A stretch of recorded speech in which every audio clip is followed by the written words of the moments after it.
I'm Jess, and this week we're talking all things E3 and giving you a whirlwind tour of all of the announcements that happened this week.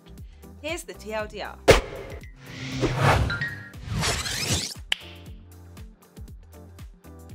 Ahead of the E3 hype starting this weekend, we've had a whole heap of announcements on upcoming titles and updates. In the last week, we've had a reveal from Ubisoft around the new Assassin's Creed. Odyssey will be set in ancient Greece, and the game may take place before Bayek's adventure in Egypt that we played through in last year's Origins. We also saw reveals around Hitman 2, WWE and NBA, plus Sony have given us a very old school kickback with the announcement that they're bringing Tetris to VR. To top it all off, Bungie gave us a rundown of how they're going to change the way you play Destiny 2. The updates will include an overhaul of the weapon system, new PvE and PvP modes, as well as a new location, the Reef. We've only got one more sleep until we see all of our favourite publishers and developers live from E3 at the Los Angeles Convention Center. So, who is on and when? We have it covered. First up, on Saturday the 9th, we'll see EA live at 7 PM. Sunday the 10th is Microsoft going live at 9 PM. Monday the 11th at a glorious time of 2:30 AM sees Bethesda, followed by Square Enix at 6 PM with their first conference in 3 years.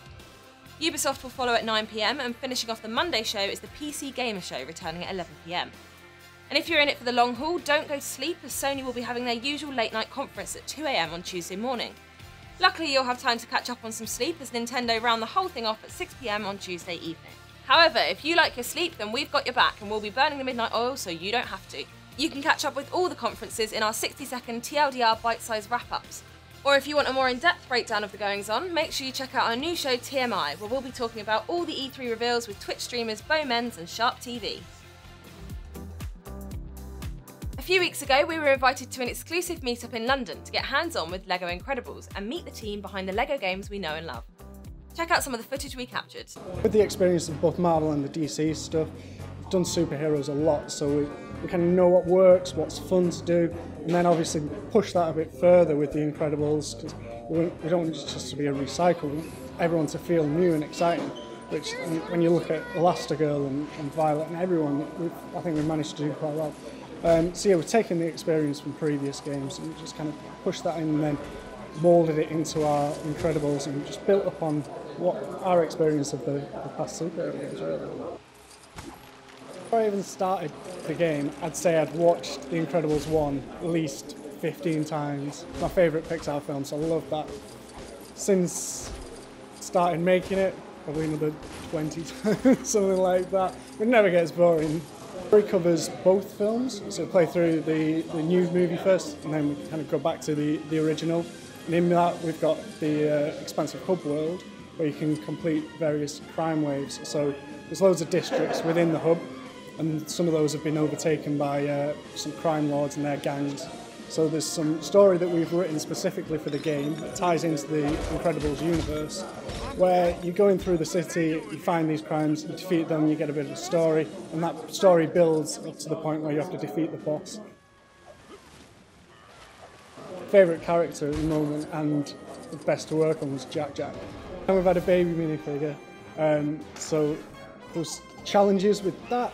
We had to find ways of getting him to move. Obviously, he's only got tiny legs, so when he runs, it's a little bit awkward. But our animation team is so on point, so talented. Everything that you'll see from the first movie, everything you remember in Jack, you'll be able to do as well. So that's the fun part. The box, the story, everything's there. All of Film 1, Film 2 and all the massive hub content. There'll be a small DLC pack that will be coming out following the release of the game. That's a character pack where you'll be able to play as vacation versions of the Incredibles family, so you'll get to see Mr. Incredible in a Hawaiian shirt, which is pretty sweet. The Incredibles will be available on the Nintendo Switch, PlayStation 4, Xbox One and PC July 13th in the UK. That's incredible teamwork for this family. Nice, but I have seen it before.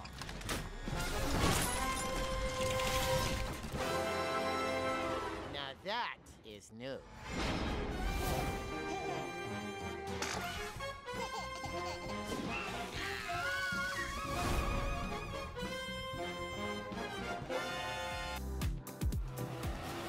Want the freedom to explore and dominate America the way you want? You can now seamlessly switch between ground, water and air vehicles on the go and enjoy a completely unique game experience based on your personal style.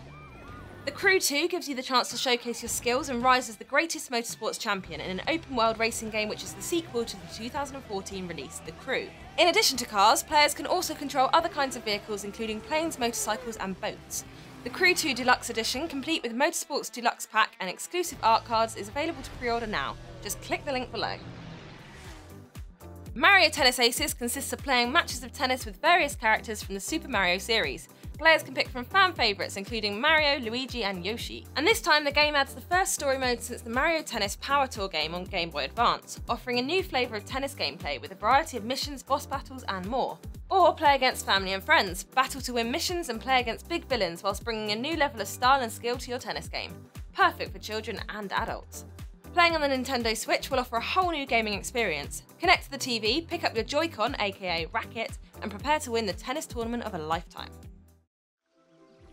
Yonder, the Cloudcatcher Chronicles, is an open-world adventure game played from a third-person perspective. The goal of the game is to seek and collect magical creatures known as sprites and to banish the evil force known as Murk.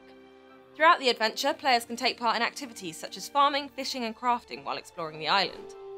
The island features 8 distinct biomes such as coast, forest, sands and grasslands. As time passes in the game, the world's seasons change. The game also features a dynamic weather system and a day-night cycle. Starting in 1995, E3 quickly became regarded as the biggest event in the video game industry. In its current form, the expo primarily features presentations from major hardware and software publishers, who present their upcoming products for the current year, including reveals of new consoles and games. Following these presentations, the show's exhibition halls open, allowing attendees to get hands-on and speak to the developers. It's here that many smaller developers and publishers have booths for their products, making sure all aspects of the industry are represented. E3 was formerly an industry-only event. With the rise of streaming media, several of the press conferences were broadcast to the public to increase their visibility. In 2017, E3 became open to the public for the first time, issuing 15,000 passes for those who wanted to attend. Although some publishers and developers do not attend E3 directly, companies such as Nintendo will usually host their own live or pre-recorded show to air during E3, to take advantage of the excitement in the industry. The hype around E3 in the industry and the gaming world is big every year, and every year the show holds a few surprises close to its chest. We can't wait to see who will steal the show this time.